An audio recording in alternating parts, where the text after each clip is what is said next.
Энэхүү сурвалж хичээлээр бүгдээрээ ажил, энерги ба чадлын тухай ярилцах болно. Ингээд ажил ба энерги эхлүүлээ. Ер нь өдөр тутмын амьдралд ажил гэдэг үгийг янз янзаар ашиглаж байгаа. Ажилтай, ажилгүй, ажил байхгүй, ажил хайсан, ажил хөөцөлдөж чинь гэх мэтчлэн. Гэхдээ энэ маань өөрөө физикт арай нэг өөр байдлаар илэрхийлэгддэг байх нь ажил гэдэг нь хүч болон шилжилтийн үр дүрээр илэрхийлэгддэг байх нь энэ тохиолдолд хүч ба шилжилт нь хоорондоо параллел байх нь. За үүнийг ойлгохын тулд бүгдээрээ энд нэг юм бит зуръя. Нэг юм master bit байлаа гэж бодъё. Энэхүү биеийг тухайлбал ингээд хэвтэ тэнхлэхийн дагуу тодорхой зай шилжүүлэх зэмээр. Энэ бол түн үйлчилж байгаа хүч, энэ бол шилжилтийг илэрхийлж байгаа гэж бодъё. Тэгвэл энэ хүчийг шилжилтээр үржүүлэх юм бол шинэ хэмжигдэхүүн буюу ажил гэсэн хэмжигдэхүүн гарч ирдэг байх нэ. Энэ хоёр хоорондоо параллел байх учиртай байж.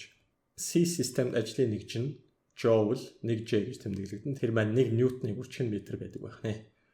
Ингээд энд нэг юм нөхцөл бичсэн байгаа нь хүч ба шилжилтийн хооронд үнцэг байх юм бол яах вэ гэж. Тухайлбал одоо шилжилтийн вектор нэг юм байлаа гэж бодъё. Бүгдээрээ энд нэг юм хүч байлаа гэж бод. Энэ хоёрын хооронд тодорхой хэмжээний үнцэг байвал яах вэ гэж асуусан байна. Тэгвэл зөвхөн параллел байгуулагч нь ажил хийх нэ. Тухайн одоо бид нар хүчийг хоёр задлах нь л да. Ингээд нэг задлан гэсэн үг, ингээд нэг задлан гэсэн үг. Энд гарч ирж байгаа шилжилттэй параллел байгаа байгуулагч нь параллел байгуулагч, энийг перпендикуляр байгуулагч гээ.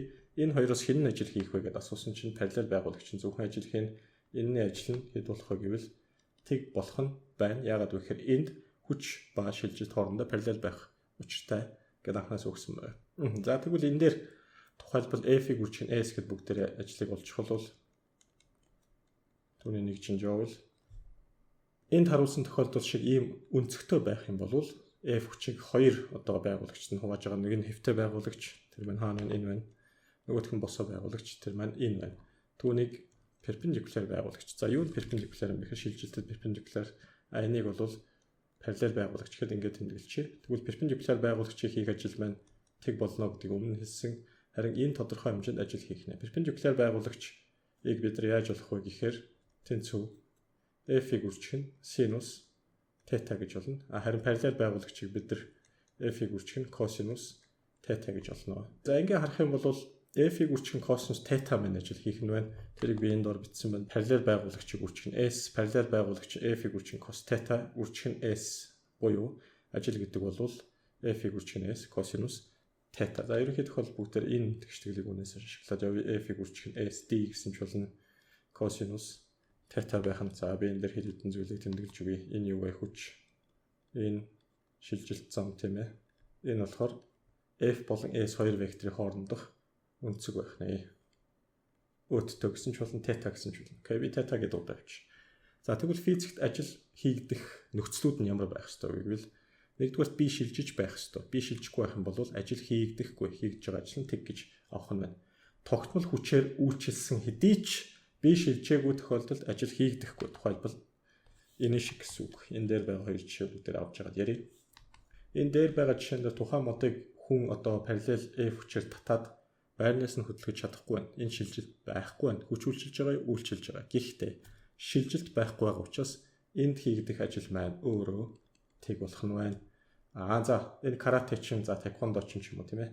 Энд байгаа ханыг өшгөллөө тодорхой хэмжээний хүчээр үйлчилсэн. Гэхдээ хан нураад унахгүй эсвэл ямар нэгэн байдлаар шилжихгүй байгаа учраас энд ч гэсэн ажил хийгдэхгүй. Энэ ажил нь тэг байх нь. За эхний нөхцөл нь, дараагийнх нь нөхцөл нь юу гэж хэлсэн бэ гэсэн чинь хүч эсвэл хүчний айл нэг байгуулагч нь биеийн шилжилттэй параллел байх ёстой. Анхнаасаа хүч нь ингээд шилжилттэйгээ параллел байвал асуудалгүй л гэсэн үг л дээ. Энэ ингээд хүч ингээд шилжилт энэ хоёр хоорондоо юу гэдэг одоо параллел байх юм бол ажил хийгдэх нь бас ийм байж болно шүү дээ. Эсрэг чиглэлтэй байж болно. Ингээд энэ ингээд F2 хүч, энэ ингээд S2 гэдэг шилжилт байлаа гэж бодъё. Энэ хоёр хоорондоо параллел байх юм бол ажил хийгдэх нь байна. Тодорхой хэмжээний өнцөгтэй хэвтэ чиглэлд өнцөг үүсгэж байгаа нэг ийм хүч байх юм бол энийг хоёр хуваагаад энэ хоёр хуваасан байгуулагч аль нэг нь босоо болон хэвтэ. Энэ хоёр аль нэг нь заавал тэр шилжилттэй параллел байх ёстой шүү. Заавал одоо хэвтэ байгуулагч нь параллел байх ёстой гэсэн тийм дүрэн бол байхгүй. Дээш нь өргөж хийж болно шүү дээ. Альва зүйлийг дээш нь өргөж явах юм бол энэ байгуулагч нь энэ одоо параллел болоод хэвтэ байгуулагч нь перпендикуляр болох нь байна. Тийм учраас тухайн хүчний аль нэг байгуулагч нь шилжилттэй параллел байж ажил хийгдэх нэ. Ингээд жишээгээр баталгаажуулъя. Жишээ нэг дээр юу гэж хэлсэн байна вэ гэсэн чинь зурагт үзүүлсэн тайрц 4 хүчний үйлчлэл дор хөдөлнө. Уг тайрцаас 5 м зай шилжихэд хийгдэх нийлбэр хүчний ажлыг олооч гэсэн байна. Ажил бол скалаар хэмжигдэх хүн, хүч вектор хэмжигдэх хүн, хүч бүрийн хийж байгаа ажлуудыг бүгднийг олоод хооронд нь ингээд нэмжихэд асуудал байхгүй. Заавал векторын дүрм ашиглах шаардлага байхгүй чинь. Энд ямар хүчтэнд үйлчилж байна гэсэн чинь нормал хүч дээшээгээ доошогоо mg хүндийн хүч зүүн гар тийшээгээ F2 гэдэг хүч тэр маань 12 ньютон байсан юм байна. Тоогдох нь F1-ийн тоогдох нь 20 ньютон байсан юм байна. F1-ийг шууд 2-оор задлж 2 байгуулагчт нь ингэж нэг задлаад ингээд нэг задлж бүгдээ. F1 sin θ энэ нь F1 cos θ болоод задарна. Эдгээрийн тоогдохуудыг нь олъё. 20-ыг үржих нь sin 37. Sin 37 0.6. Энд 20-ыг үржих нь cos 37 0.8 байдаг. 12 ньютон гарах нь байна. Нөгөөх нь 16 ньютон гэж олдох нэ. Хэдэн хүч үйлчилж байна? Энэ голын хүчийг тооцох юм бол 1 2 3 4 5 5 хүч үйлчилж байна. Эдгээрээс аль нь ажил хийх вэ, аль нь ажил хийхгүй вэ гэдгийг бүгдээрээ тодорхойлъё. Шилжилт бол хэвтэй тэнхлэх дээр байна. Хэвтэй тэнхлэхдээ параллел хүчнүүд нь ажил хийн. Перпендикуляр хүчнүүд нь ажил хийхгүй. Тэдгээр нь юу вэ гэвэл энэ хүч, энэ нормал хүч, энэ mg хүчнүүд ажил хийхгүй гэсэн үг. Гагцхүү 16 ньютон буюу F1 косинус θ байгуулагч болон F2 12 ньютон эдгээр хүчнүүдийн нийлбэр нь ажлыг хийх нь байна гэсэн санааг илэрхийлнэ. Ингээ нийлбэр хүчийг олъё бүгдээрээ. Нийлбэр хүчний хэмжээ нь 16 хасах 12 тэнцүү 4 ньютон байна. 4 ньютон хаашаа үйлчлэх вэ гэвэл гар тийшээ эрэг чиглэлт гэсэн үг. Их хүчний чиглэл тэр маань 16 ньютон байна. За энэ бол ингээд 4 ньютон хүч байх нь. Энэний хийх ажлыг бүгдээр олох юм бол А гэдэг нь F-ийг үржих нь. За сигма F гэж. Сигма F-ийг үржих нь S. Сигма F-ийг 4 гэж олсон. Хэдэн метр зайшилж үүсэн 5 метр хаана байна? Энд өгсөн байна. Ингээд 4 5-ын 20 ньютон метр буюу joule гарах нэ. Хэрвээ бидэнд хүч байрлалаас хамаарах график буюу хүч замтай холбоотой нэг ийм график байх юм бол хүчний диаграмаар одоо хашигдсан тэр доод талын талбай нь надад ажлыг харуулдаг. Яагаад вэ гэхээр хэдүүлээ энэ талбайг олох гэдэг fx график дээр тэгш өнцгтийн талбайг олохын тулд өргөнийг нь уртаар нь үржүүлнэ. Өргөн нь угаасаа энд f гिचиг дээр f байна. Урт нь s байна. F-ийг үржих нь s болно. Ингээд талбай гэсэн үг нь. F-ийг s-ээр үржүүлэхээр юу гардаг вэ? Ажил гардаг. Тэгвэл энэ талбай маань ажилтаа тэнцэх нь байна. F нь хүч S-ээр замыг тэмдэглэж байна. За ямар нэгэн байдлаар граф ороод ирэх юм бол бүгдээрээ хоёр зүйлийг л олдог. Эхнийх нь налалт, нөгөөх нь талбай. Налалтаас юм олж чадахгүй байвал талбайг нь олоод тэн дээрээс нэг хэмжигдэхүүнийг бас олж болдог. Одоо харин цөмөөрөө кинетик энерги ба ажил кинетик энергийн теоремыг ярьцгаая. За энийг ингэж уншсан дээр байх. Кинетик энерги гэдгийн тусад нь ба ажил кинетик энергийн теорем. Ийм хоёр тустай ойлголтууд явж байгаа шүү. Тэрнээс кинетик энерги ба ажил кинетик энергийн теорем бол биш. Тэгвэл энерги гэж юу юм бэ? Хамгийн түрүүнд энерги гэдэг бол ажил хийх чадамжийн илэрхийллийг одоо бид нар энерги гэж хэлдэг. Бие бүхэн энергитэй байна. Бие бүхэн шүү. Бие бүхэн энергитэй байна. Энерги нь скалаар хэмжигдэх хүн систем түүний нэг чинь joule. Ажлын нэг бас joule гэдгийг би ингээ харах юм бол ажил энерги хоёр чинь нэг зүйл юм биш үү? Гэвэл нэг юмны хоёр талаа гэж хэлчихэд буруудахгүй. Биеийн үйлчлэл цээний дунд энерги нэг биеэс нөгөө энерги шилждэг гэж хэлсэн байна. Ямар учиртай юм бэ гэвэл ийм учиртай. Тухайлбал энд нэг юм аяг байна. Энэ аягыг би үйлчлээд түлхлээ гэж бодъё. Ийш. Ингээд түлхлээ гэж бодоход надаас аяг руу энерги шилжинэ. Яагаад гэвэл аяг хөдөлж эхэлж байна буюу хөдөлгөөний энергитэй болж байна гэсэн үг.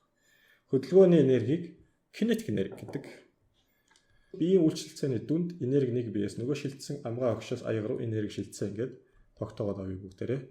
Хөдөлгөөнтэй холбоотой энергийг түрүү хэлсэнчлэн кинетик энерги гэдэг байна. Кинетик энерги юутай холбоотой вэ гэвэл дараах хэмжигдэхүүнүүдтэй холбоотой. Тэрнээс өмнө би ийм юм тайлбарлаж өгье. Энергийн олон хувилбарууд байдаг, төрлүүд байдаг гэсэн үг. За тухайлбал дулааны энерги, механик энерги, цахилгаан соронзон энерги, цөмийн энерги гэх мэтчлэн. Эдгээр нь энергийн хэлбэрүүд. Энерги маань яаж оршин тогтнож идэг вэ гэхээр нэг энергийн хэлбэрээс нөгөө энергийн хэлбэр рүү шилжих байдлаар оршин тогтнож идэг, устж үгүй болдгоо, алга болдгоо гэсэн үг. Гагцхүү өөрийнхөө өнгө төрх болон тэмдэг нэрийг солиод байдаг байх нь. Дулааны байжгаад цөмийн болоод, цөмийн байжгаад цахилгаан соронзон болоод, цахилгаан соронзон байжгаад механик болдог байх нэ. Механик энерги дотор хоёр ангилагдах нь байна. Потенциал энерги, кинетик энерги. Одоо бид нар кинетик энергийг ярьж байгаа юунаас хамаарах вэ гэсэн чинь хөдөлгөөнөөс хамаарна. Тухайн бие массаас хамаардаг байх нь кинетик энерги нь мөн хурдны квадратаас хамаардаг байх нь түүний хоёр дахь хуваасна. Тэнцүү энийг кинетик энерги гэж хэлнэ. Энэ бол массыг илэрхийлнэ, энэ хурдыг илэрхийлнэ, энд хурдны квадрат. Жишээ нь энд нэг юм бит байлаа гэж бодъё бүгдээрээ. Энэ ямар масстэй. Окей. Ямар ч хэлбэрийн бие байсан болно шүү. Заавал юм тэгш өнцөг зураг шаардлагагүй. Тэр нь хурдтай хөдлөл эхлэх юм бол энэ кинетик энергитэй байх нь. Хэрвээ хурдан тэг бол түүнийг дагаад кинетик энерги нь тэг буюу кинетик энергигүй гэсэн. Хөдлөөд эхлэх буюу хурдтай байх юм бол тэр кинетик энергитэйг ойлгоч бүгдээрээ. Тэгвэл энэ кинетик энерги нь яаж болох вэ гэсэн чинь тэр дээр бичсэн байгаа ч дахиад бичээ. Массыг нь хурдныхын квадратад үржүүлээд хоёр хуваасантай тэнцүүгээр олдог байх нь кинетик энерги маань скаляр хэмжигдэхүүн нэг чинь joule буюу J үсгээр товчилж харуулна бүгдээрээ. Ажлын нэг чинь joule байсан, энерги нэг чинь бас одоо joule байгаа тийм кинетик энерги нэг чинь яг үнэндээ ажил гэдэг бол нөгөө тээгүүр кинетик энергийн өөрчлөлтөөр илэрхийлэгддэг хэмжигдэхүүн. Ингээд ойлгочих болно. Ажил гэж юу вэ гэж асуух юм бол кинетик энергийн өөрчлөлтөө гэх юм бол зөв ярьж байна гэсэн үг. Өөрчлөлт гэдэг зүйлийг бид нар юугаар тэмдэглэв? Өөрчлөлт гэдгийг бид нар дельтагаар тэмдэглэдэг шүү дээ. Кинетик энерги. За кинетик энергийг сая харлаа. EK гэж тэмдэглэв тийм ээ. Кинетик энерги гэдэг уншин бүгдээрээ. Энэ бол кинетик энерги. Өөрчлөлт гэх юм бол дельта кинетик энерги нь ажилтай тэнцүү байдаг байна. За үүнийг нотлох юм бол яаж нотлох вэ гэхээр энэ зургийг авч хэлцээ. M масста биеийг анх ямар хурдтай байсан бэ гэж V0 хурдтай байсан, дараа нь V хурдтай болоод өөрчлөгдсөн байна. Яагаад хурд нь өөрчлөгдсөн бэ гэхээр түүний хүчээр татаж эхэлсэн байна гэсэн үг. Хүчээр одоо хамжиж гин гэсэн үг тийм. Хурд нь ихсэх нөхцөл энд бүрдэж байгаа. Шилжилт нь үйлчилж байгаа хүчтэйгээ параллел байгаад байна. За Ньютоны хөдөлгөөний хуулиар бүгдээрээ хүч гэдгийг ингэж бичиж болно. M-ийг үржих нь A харин ажил гэдгийг хүчийг үржих нь S гэдгийг дээр үтсэн байна. Нэгдүгээр тэгштэглийг хоёрдугаар тэгштгэлд орлуулах юм бол хүчний оронд M-аг бичээд S-ээр үржүүлнэ. A гэдэг бол масс болсон. A-гийн оронд дахиад кинематикийн тэгштгэл орлуулж болж байна. Энэ эцсийн хурд байна. Энд эцсийн анхны хурдыг ингэж тэмдэглэж шилжилттэй ашиглаад A-г бүгдээрээ 3 дугаар тэгштгэлгийг эцсийн хурдны квадрат хасах нь анхны хурдны квадрат хуваах нь 2s гэж бичиж болно. За энэ тэгштэглийг бид кинематикаас мэдж байгаа, хөдөлгөөнөөс мэдж байгаа тийм ээ. Тэгвэл энэ тэгштэглээ одоо энэ 2 дугаар тэгштгэл бүгдээр орлуулъя. M-ийг үржих нь S, A-гийн оронд цөмөрөө ингэж бичнэ гэсэн үг. Квадрат хуваах нь 2s, S-үүд нь яасан хураагдсан. Энэ дээрээс ийм болсон. MV квадратыг хуваах нь 2, хасах нь анхны хурдны квадрат массын үржүүр хуваах нь 2 болсон. Массыг хурдны квадратаар үржүүлээд 2 хуваавал тэр нь кинетик энерги байдгаа гэж хэлсэн. Энэ кинетик энергийг илэрхийлэх нь байна. Энэ кинетик энергийг илэрхийлэх нь байна. Юу болоод 2 кинетик энерги болчих вэ? 2 нөхцөл байгаа учраас энэ анхны кинетик энергийг бүгдээрээ E0 гээд MV0-ийн квадратыг хуваах нь 2 гэж тэмдэглэж болно. Харин энэ эцсийн хурдан дээр кинетик энерги нь өөрчлөгдсөн байх болно. Хурд нь өөрчлөгдсөн учраас энэ дээрээс бүгдээрээ эцсийн кинетик энерги иштрэх гэж түүнийг MV-ийн квадратыг хуваах нь 2 байх бол. За 4-9 сая юм байх. Энэ дээрээс юу гэж дүгнж болох вэ гэсэн чинь A буюу ажил гэдэг маань эцсийн кинетик энергиээс анхны кинетик энергийг хассантай тэнцэх нь байна. Нэг зүйлийг тохирчих бүгдээрээ. Нэг ийм тэмдэглэгээ би хийгээд явна. Энэ F, A гэсэн хоёр тэмдэглэгээ. Ялангуяа үсэгний дор тухайлбал одоо юу гэдэг те EF гэдэг ч юм уу, VF гэдэг ч юм уу. Энийг final буюу эцсих гэдээ авчи. Эцэс. Энийг initial буюу анхных гэдээ авчи. За B0 гэдэг ч юм уу тэрүүгээр тэмдэглэж байгаа. Энийг тэгвэл эцсийн кинетик энерги гээд EF. За EF гэхээс илүүтэйгээр кинетик энерги F гэж, энийг анхны кинетик энерги гээд EKI гэж бүгдээ. За тэгвэл EKF хасах нь KI болох нь байна. Буюу эцсийнхээс нь анхныхыг хасах юм бол дельта кинетик энерги гардгаа гээд энд баталгаа нотлохоо хийгээд тавьчлаа бүгдээ. Энд байсан тэгштгэл маань энд батлагдаж орж ирж байгаа. Тэгээ гаргалгаа нь инээ гэсэн үг. Тэгэхээр үгээр илэрхийлэх юм бол юу гэсэн үг вэ?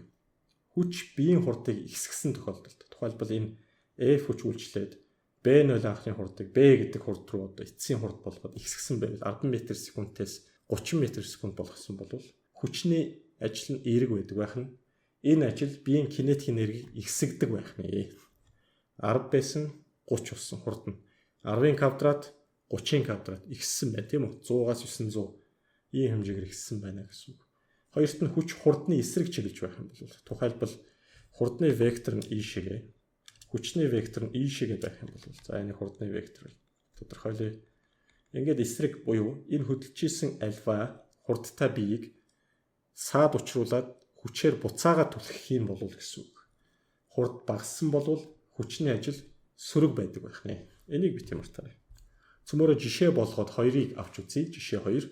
Гүлгэр ширээн дээрх M мастай тайрдас F хүчний үйлчлэлээр хөдөлж 200 Joule кинетик энергитэй байснаас 350 Joule кинетик энергитэй болжээ. F хүчний бит хийсэн ажлыг олоо гэсэн байна. Гүлгэр гэж байгаа учраас үрэлтийг тооцохгүй бид нар мэдэж байгаа. Ажил гэдэг бол эцсийн кинетик энергиээс анхны кинетик энергийг хассандаа тэнцүү буюу кинетик энергийн өөрчлөлттэй тэнцүү. Энэ бол эцсийн кинетик энерги, энэ анхны кинетик энерги ингээд Fs2 маань параллелгойг харж байгаа бах. Ингээд ажлыг олно гэх юм бол 350-аас хасах нь 200 Joule буюу 150 Joule гарах нэ.